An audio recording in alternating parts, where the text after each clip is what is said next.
Esselamu Aleyküm ve Rahmetullahi ve Berekatuhu. 13. Bab. Babun mineşşirki el-isti'adetu bi gayrillah. Allah'tan başkasının korumasına sığınmanın bir şirk türü olduğu babı. İstiaze. Ve kavluhu Teala ve Allah Teala'nın sözü. Ve ennehu kâne ricalun minel insi يَعُوذُونَ بِرِجَالٍ مِنَ الْجِنِّ El-Âye. Yani insanlardan bazı kimseler vardı ki onlar cinlerden bazı kimselere sığınırlardı. An Havlete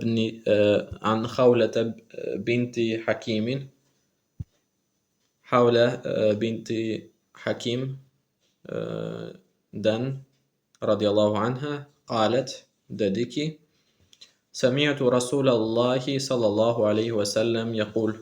Allah'ın Resulü sallallahu aleyhi ve sellem şöyle dediğini işittim.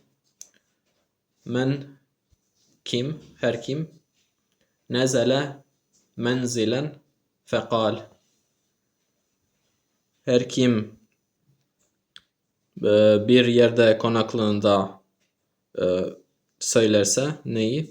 Eûzu bi kelimâtillâhi tâmmâti min şerri mâ halak. Yani yaratıklarının şerrinden Allah'ın mükemmel kelimelerine sığınırım derse, lem yedurruhu şey'un, ona hiçbir şey zarar vermez. Hatta yertehile min menzilihi zâlik. Oradan ayrılana kadar hiçbir şey ona zarar vermez. Ravahu Muslim. Muslim rivayet etti.